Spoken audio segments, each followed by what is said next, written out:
Well, greetings everyone and welcome back. We are here today to talk about the readings for the third Sunday of Lent. And the complete text is in the email that you received announcing this session and giving you the link. So if you want the whole text, you can go there to look at it. But I was going to kind of summarize it and then zero in on the part of what we're going to focus on. So this is the story of Moses and the burning bush, and that Moses is tending the flocks and sees this bush that is burning but not being consumed. And he turns to examine it, and the voice of God comes to him and explains to him that, first of all, and I love this line, "Take off your sandals, Moses, you are standing on holy ground." And explains to him that he, Moses, is to be the one who is to free the Israelites from the reign of Pharaoh and the oppression that they are under.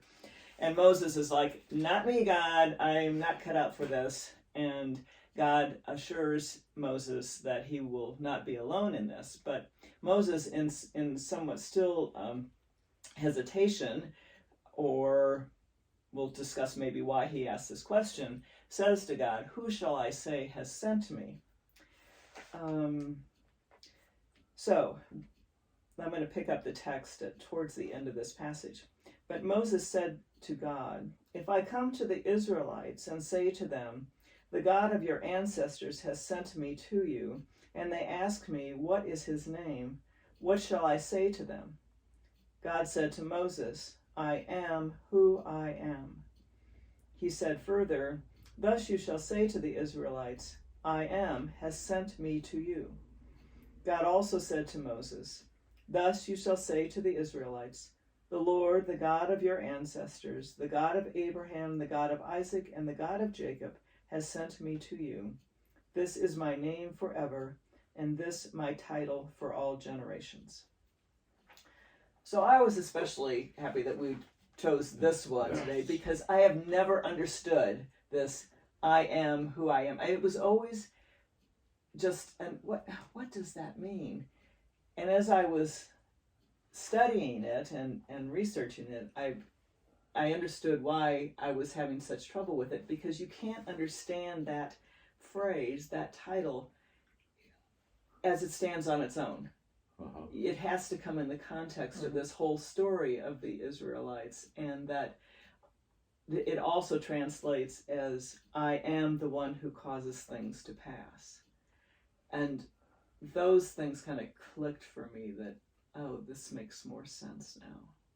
Because when you're a literalist, sometimes it's really hard to figure out. I'm like, I've heard of literalists.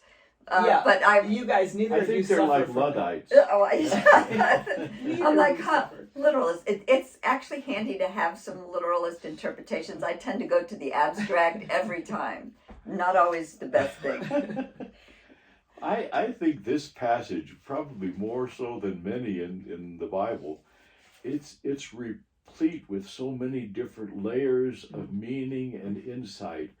I mean, you find Moses fleeing in fear and terror from the Egyptians and coming across this mysterious sight. And as a result of this encounter, he goes back, which is amazing in itself. He goes back, but he goes back with a difference. And then you think in terms of coming across this burning bush, a bush that is burning but is not being consumed. Who ever heard of such a thing? It is an epiphany, a mysterious epiphany, but it's an epiphany, an outward sign of an even more mysterious God. Yeah, definitely mystery. I mean, it's a bush that burns and is never consumed. It's definitely a mystery, right? Yeah. I mean, maybe many other things, but there's no way to explain it. Yeah. How can this be? And in some ways, I don't know, I hearken back to reading, Meister Eckhart, one of my favorites. This God is a God of paradox. He presents us with paradoxes all the time. A bush that is burning but doesn't get consumed. A God who is, even in his name, is kind of elusive.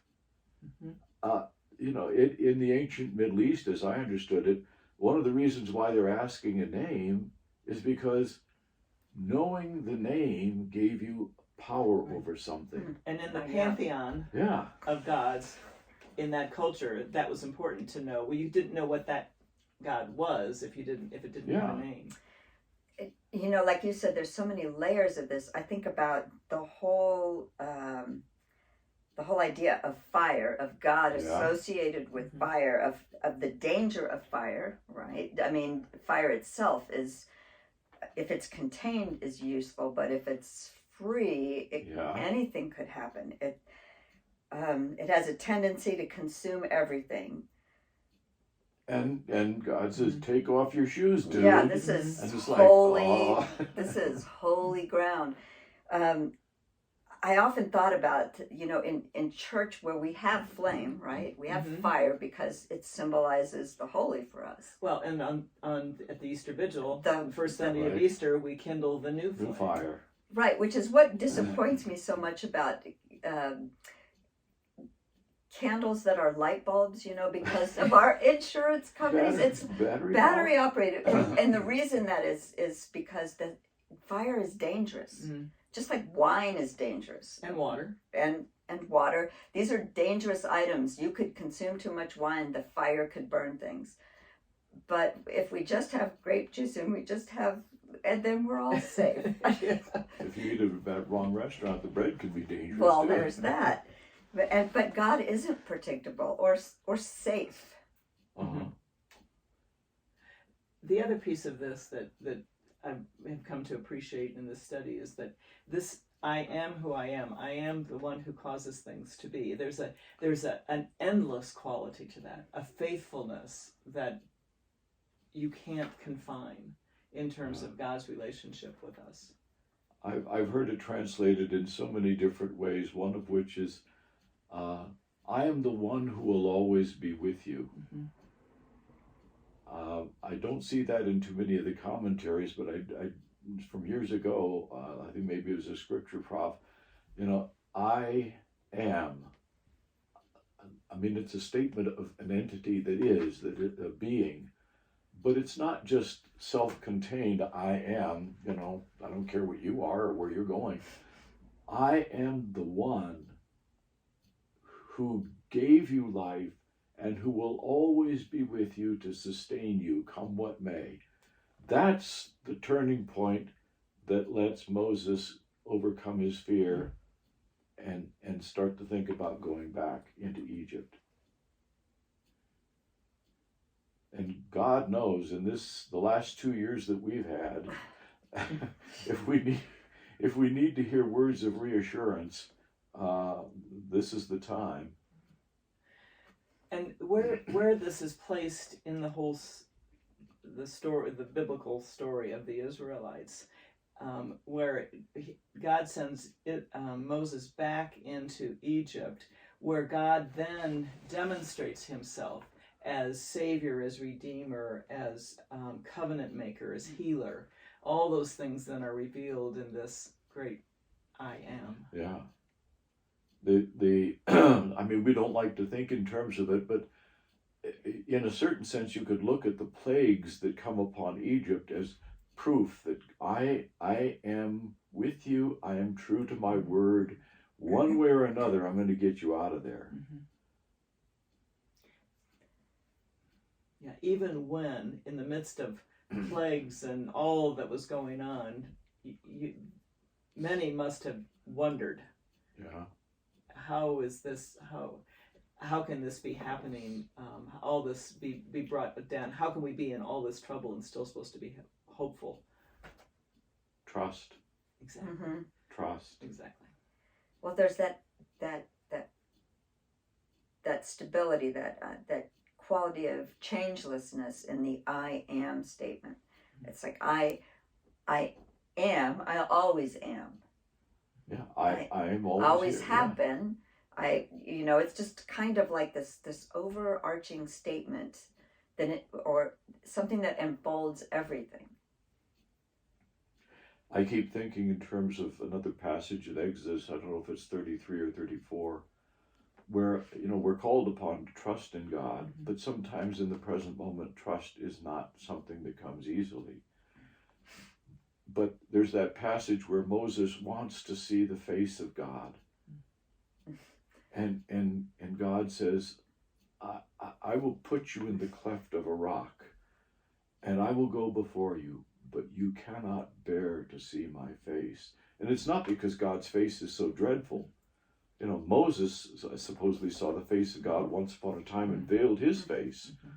But it's because you can't come face to face, literally, with